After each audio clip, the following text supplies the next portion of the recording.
स्वागत है सभी विद्यार्थियों का मेरे इस YouTube चैनल पर। आज मैं आप लोगों के लिए एक बहुत ही इंटरेस्टिंग टॉपिक लेकर आया हूं, नॉलेज से रिलेटेड। इस वीडियो के अंदर हम क्वेश्चन करने वाले हैं meaning of knowledge, importance, methods, sources of knowledge, types of knowledge. ज्ञान का अर्थ, महत्व, विधियाँ, स्रोत और प्रकार, ये सभी पॉइंट्स इस वीडियो के अंदर हम कवर करने वाले हैं, तो वीडियो के साथ बने रहिए। चलिए शुरू करते हैं। ज्ञान का अर्थ।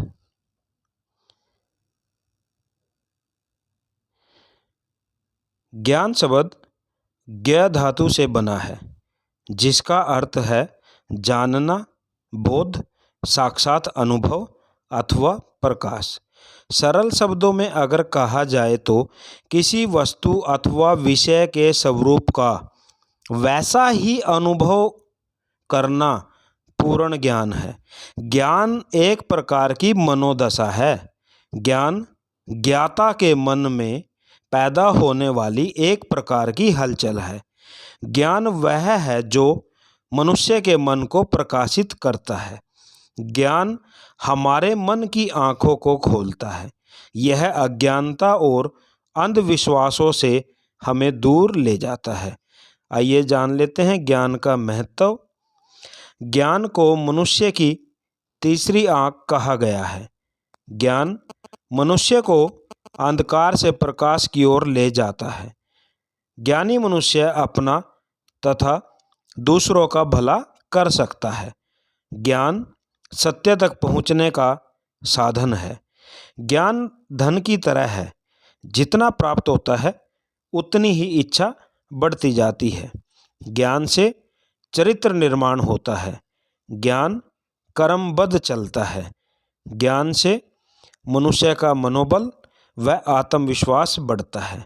ज्ञान से अच्छे बुरे, सत्य असत्य, पाप पुण्य, लाभ हानि, मित्र दुश्मन का पता चलता है। ज्ञान को मस्तिष्क की खुराक कहा गया है। ज्ञान से कल्पना शक्ति, तर्क शक्ति का विकास होता है। नैतिकता ज्ञान से ही आती है। ज्ञान प्राप्त करने की विधियाँ। अब ज्ञान जो प्राप्त करने की विधियाँ हैं, दर्शन शास्त्रियों तथा शिक्षा शास्त्रियों ने ज्ञान प्राप्त करने की अनेक विधियों का वर्णन किया है। सबसे पहले प्रत्यक्ष विधि, डायरेक्ट मेथड। यह ज्ञान प्राप्त करने की एक आरंभिक विधि है। हमारी 5 ज्ञानेंद्रियां होती हैं, आँख, नाक, कान, मुंह और त्वचा। जब हमारी ये ज्ञानेंद्रियां किसी वस्तु का प्रत्यक्षीकरण करती हैं या उनके सीधे संपर्क में आती हैं, तो हमें उस वस्तु का ज्ञान प्राप्त हो जाता है।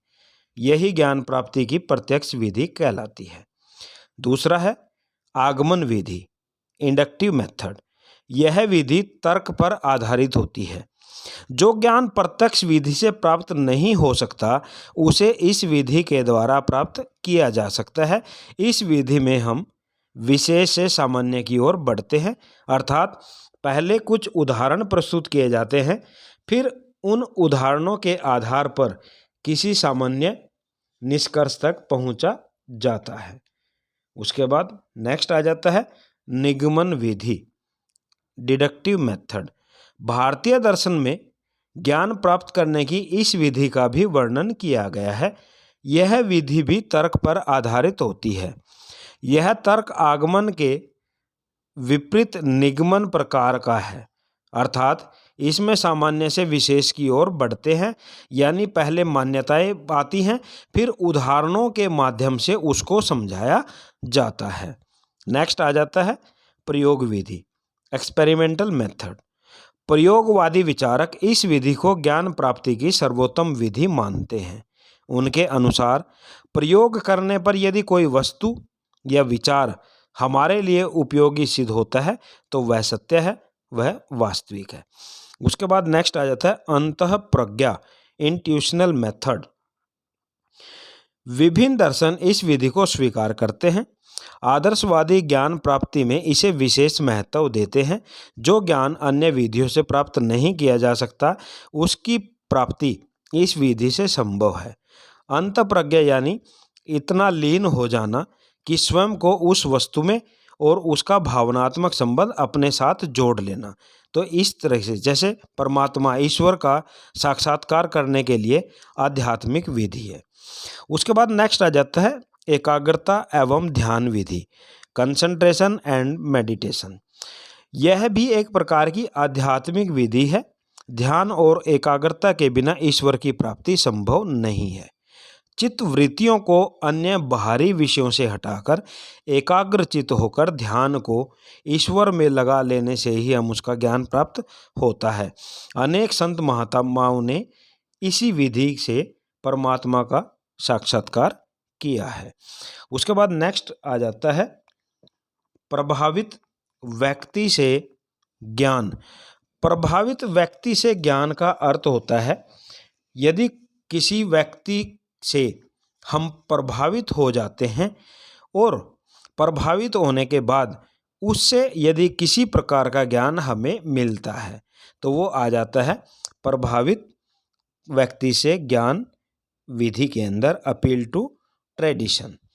उसके बाद नेक्स्ट आ जाता है इंद्रियों से प्राप्त, अपील टू सेंसेस। यानी जो हमारी 5 सेंसेस होती हैं उसके माध्यम से जब हम किसी ज्ञान को प्राप्त करते हैं तो वो हमारा आ जाता है इंद्रियों से प्रार्थना विधि के अंदर। समस्या समाधान विधि, जब हमारे सामने कोई समस्या रखी जाती है और उस समस्या से संबंधित सॉल्यूशन ढूंढने का हम कोशिश करते हैं तो जो परिणाम निकल कर आता है वो भी हमारे ज्ञान को बढ़ोतरी में लाभदायक होता है। उसके बाद नेक्स्ट आ जाता है शब्द विधि। इसमें न्याय दर्शन विधि के द्वारा वर्णन किया गया है कि शब्दों का प्रयोग करके किसी विषय संबंधी ज्ञान को प्राप्त करना। जैसे हम किसी पुस्तक को पढ़ते हैं तो उसमें जो लिखित शब्द होते हैं उसको पढ़कर अपने ज्ञान की वृद्धि करते हैं। उसके बाद नेक्स्ट आ जाता है ज्ञान प्राप्ति के विभिन्न स्रोत। स्रोत का अर्थ होता है उत्पत्ति स्थल या जिससे किसी चीज की उत्पत्ति हो, इसलिए ज्ञान के स्रोत हैं जिनसे ज्ञान की उत्पत्ति हुई है। इंद्रिय अनुभव, जैसा कि मैं पहले भी बता चुका हूँ, सेंसेस एक्सपीरियंस, यानी जो हमारी 5 सेंसेस होती हैं उसके माध्यम से भी हम ज्ञान को प्राप्त कर सकते हैं। जैसे किसी चीज़ को छूकर या किसी चीज़ को हम स्मेल से या किसी चीज़ को आँख, नाक, कान और त्वचा सुनकर भी, तो ये 5 सेंसेस होती हैं, इसके माध्यम से हमें जो ज्ञान प्राप्त होता है वो इसमें आ जाता है। नेक्स्ट आ जाता है तर्क विधि या तर्क के जरिए। तो जो हमारा स्रोत है इसमें तर्क में क्या होता है कि जैसे मन की ओर संकेत करता है। मन का कार्य होता है कल्पना करना, सोचना या तर्क करना। तर्क एक ऐसी मानसिक प्रक्रिया है जिसमें व्यक्ति कोई राय या परिणाम प्राप्त करता है और एक व्यक्ति को तर्क करने में समर्थ बनाने के लिए आगमन और निगमन जैसी सुनिश्चित तकनीकें प्रयोग में लाई जाती हैं। उसके बाद नेक्स्ट हमारा आ जाता है तर्क बुद्धि। अब तर्क बुद्धि के अंदर क्या होता है, रैशनल इंटेलिजेंस, यानी कि व्यक्ति की उस मानसिक योग्यता को तर्क बुद्धि के अंदर शामिल किया जाता है जिसमें वह 2 कथनों के बीच के संबंध को समझता है। प्रत्यक्ष निर्माण की इसी आधार पर होता है। तर्क बुद्धिवादी तर्क बुद्धि को ही ज्ञान का स्रोत मानते हैं। उसके बाद नेक्स्ट आ जाता है आप्त वचन, टेस्टिमोनी या अथॉरिटी। इसे उन विशेषज्ञों के वचन भी कहा जा सकता है जिन्होंने प्रत्यक्ष या तर्क आदि के आधार पर स्वयं ज्ञान प्राप्त किया हो। आप्त वचन का मतलब होता है कि किसी की कही गई बात का सेम अनुसरण कर लेना। उसके बाद नेक्स्ट आ जाता है श्रुति। श्रुति जैसे हमारे वेद हैं, उपनिषद हैं, वहाँ से हमें जो ज्ञान प्राप्त होता है वो आ जाता है हमारा श्रुति के अंदर। श्रुति शब्द का संबंध सुनने या प्रकट करने के होने के साथ ही है। विभिन्न धर्म, चाहे कोई भी धर्म हो, उसके जो ग्रंथ होते हैं उन ग्रंथों के माध्यम से जो लिखा हुआ ज्ञान है हमें प्राप्त होता है, तो ये आ जाता है श्रुति के अंदर। उसके बाद नेक्स्ट आ जाता है अंतः प्रज्ञा इंट्यूशन। अंतः प्रज्ञा के अंदर क्या होता है? अंतः प्रज्ञा का संबंध आभास या अंतर्बोध से है। अंतः प्रज्ञा से एक ऐसी शक्ति है जिसके द्वारा व्यक्ति को परम सत्ता का आभास होता है, यानी अपने आप किसी चीज का अनुभव हो जाना। उसके बाद नेक्स्ट आ जाता है फेथ, आस्था। आस्था का अर्थ है लगाव। प्रत्येक संस्कृति में कुछ ऐसी बातें होती हैं जिनके आधार पर हमारी आस्था केवल इसलिए होती है क्योंकि यह परंपरागत रूप से प्राचीन काल से चली आ रही है और उसका हमने अनुसरण करना है। विश्वास। उसके बाद नेक्स्ट आ जाता है प्रयोगात्मक। एक्सपेरिमेंट के माध्यम से जो ज्ञान हम प्राप्त करते हैं वो आ जाता है। उसके बाद अन्य स्रोत आ जाता है, और अन्य स्रोत के अंदर अगर बात की जाए तो अन्य स्रोत में जैसे मनुष्य अन्य विविध स्रोतों से भी ज्ञान प्राप्त करता है, चाहे वो प्रत्यक्ष हो या अप्रत्यक्ष, जैसे प्रकृति, प्रेरणा, हमारा व्यवहारिक जीवन और संचार के साधन। तो ये आ जाता है स्रोत के अंदर। नेक्स्ट देखिए ज्ञान के प्रकार।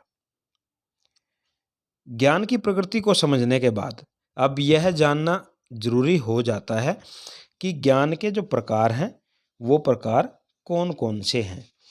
अब अगर बात की जाए ज्ञान के प्रकार के बारे में तो हम इसको 3 पार्ट्स के अंदर डिवाइड कर सकते हैं। सामान्य, भारतीय विचारधारा के अनुसार, और विशिष्ट।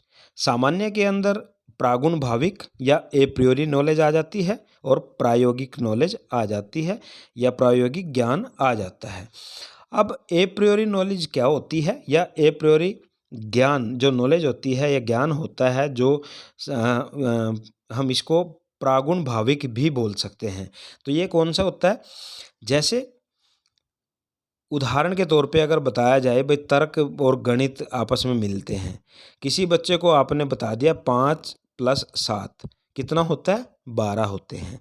तो ये क्या है भाई, आपने बताया और तो तर्क के माध्यम से बच्चे ने सीख लिया, यानी कुल संख्या गिनने की आवश्यकता नहीं है, वो तुरंत इसका आंसर बता देता है। जैसे कोई कथन है, कहावतें हैं या तथाकथित कोई भी सत्य है, तो ये सब हमारा ए प्रियोरी नॉलेज के अंदर आ जाता है, जिसके अंदर हमारी ज़्यादा उसमें माइंड के अंदर हलचल नहीं होती। प्रायोगिक ज्ञान क्या होता है, जिसको हम एम्पिरिकल नॉलेज भी बोलते हैं। ये क्या होता है कि जब हमें इंद्रिय या बाह्य जगत के निरीक्षण और आत्मनिरीक्षण अपने निरीक्षण से प्राप्त होता है। ऐन्द्रिक जागरूकता पर आधारित है। 5 ज्ञानेंद्रियां हैं जो जानकारी के प्रवेश द्वार कहा गया है उनको, वातावरण और अपने आप को जानने में सहायता करती हैं।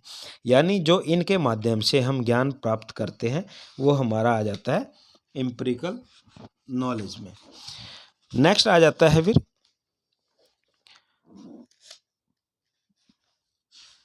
प्राविद्या और अप्राविद्या। अब प्राविद्या यानी भारतीय विचारधारा के अनुसार प्राविद्या क्या होती है, यानी भौतिक संसार और बाहरी प्रकृति से संबंधित। इस भौतिक संसार की जानकारी हेतु हमें 5 ज्ञानेंद्रियां और तर्क का सहारा लेना पड़ता है, जिसको हम लौकिक ज्ञान भी कहते हैं। और अप्राविद्या होता है यानी इस लोक से परे दूसरे लोक के साथ में इसका संबंध होता है। इस लोक से परे का जो ज्ञान होता है वो अपराविद्या कहते हैं। जैसे आत्मज्ञान की ओर ले जाना प्रकृति का सर्वोच्च स्थान है। यह ज्ञान व्यक्ति के स्वयं को जानने और आत्मा और परमात्मा के संबंध को रखने वाला होता है, उसके ज्ञान को दर्शाता है। उसके बाद नेक्स्ट आ जाता है विशिष्ट, स्पेसिफिक, अधिकारात्मक ज्ञान, अथॉरिटेटिव। अब अधिकारात्मक ज्ञान क्या होता है, यानी अथॉरिटेटिव में क्या आ जाता है, जैसे इस प्रकार का जो ज्ञान है किसी अधिकारी या जानकारी के किसी विशेष क्षेत्र के विशेषज्ञ से प्राप्त होता है। जैसे कोई दर्शन शास्त्री है, वैज्ञानिक है, अर्थशास्त्री है या भौतिक शास्त्री है, उनके माध्यम से जो हमें ज्ञान प्राप्त होता है। उसके बाद आ जाता है विवेकपूर्ण ज्ञान, रैशनल नॉलेज। अब विवेकपूर्ण ज्ञान क्या होता है, जिसमें हम अपनी बुद्धि का प्रयोग करके ज्ञान को प्राप्त करते हैं। उसके बाद नेक्स्ट वैज्ञानिक ज्ञान, ये साइंटिफिक में आ जाता है, यानी ज्ञान विज्ञान के क्षेत्र में विज्ञान ने जो रुचि रखने वाले हैं और इस ज्ञान को प्रयोगशाला में प्रयोग करके और निरीक्षणों के द्वारा प्राप्त किया जाता है। उसके बाद आ जाता है क्रियात्मक ज्ञान, प्रैग्मेटिक नॉलेज। क्रियात्मक ज्ञान में क्या होता है कि जब हम विचार और विश्वास जीवन के उपकरण हैं और व्यक्ति की इच्छाओं की संतुष्टि के साधन है। ये कार्य की योजनाओं में सहायक है। यह ज्ञान व्यक्ति के अनुभव, प्रयोग और निरीक्षण के आधार पर होता है। यह व्यक्तिगत भी हो सकता है और इसके साथ ही यह ज्ञान व्यक्ति के सामंजस्य में भी सहायक होता है। उसके बाद सहज ज्ञान।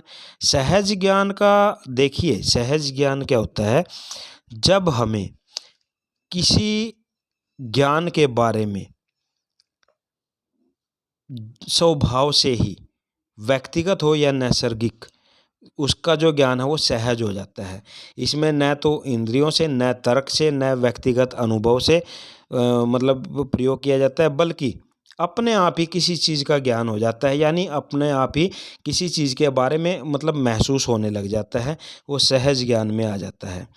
प्रकट किया गया ज्ञान, रिवील्ड नॉलेज, वह ज्ञान जो एक दैवी स्रोत से आता है, मानव द्वारा संचालित किया जाता है, प्रकट किए जाने वाले ज्ञान के रूप में जाना जाता है। जैसे हमारे धार्मिक ग्रंथ हैं, गीता है, कुरान है, बाइबल है, गुरु ग्रंथ साहिब है। तो इनमें जो हम रहस्य हैं उनको जब हम पढ़ते हैं, आत्मसात करते हैं, तो जो हमें ज्ञान वहाँ से प्राप्त होता है। उसके बाद तार्किक ज्ञान। तार्किक ज्ञान के अंदर आ जाता है जिसमें तर्क के माध्यम से हम कोई ज्ञान सीखते हैं। तो ये था प्रिय विद्यार्थियों यहाँ ज्ञान के प्रकार के बारे में। उसके बाद कंक्लूजन अगर देखा जाए, इस प्रकार हमारा आरंभिक ज्ञान किसी सूचना, विषय या वस्तु से संबंधित जानकारी से होता है। तब हमें तथ्यों की समझ नहीं होती। आयु बढ़ने के साथ साथ हमारी बौद्धिक क्षमताओं का विकास भी होता है और हमारा ज्ञान भी परिपक्व होता जाता है। मनुष्य विचारशील प्राणी है। उसके मनन और प्रयोगों के आधार पर उसके पूर्ण विश्वास जो पहले के विश्वास होते हैं वो टूटते हैं और नए विश्वास बनने लगते हैं। वह जीवन और जगत आदि के विषय में नए निष्कर्ष निकालना शुरू कर देता है। ये नवीन निष्कर्ष व विश्वास ही ज्ञान है। तो प्रिय विद्यार्थियों, ये था आप लोगों के लिए एक इम्पोर्टेंट क्वेश्चन। वीडियो अगर आपको पसंद आती है तो लाइक करके ज़रूर जाएं। Thank you.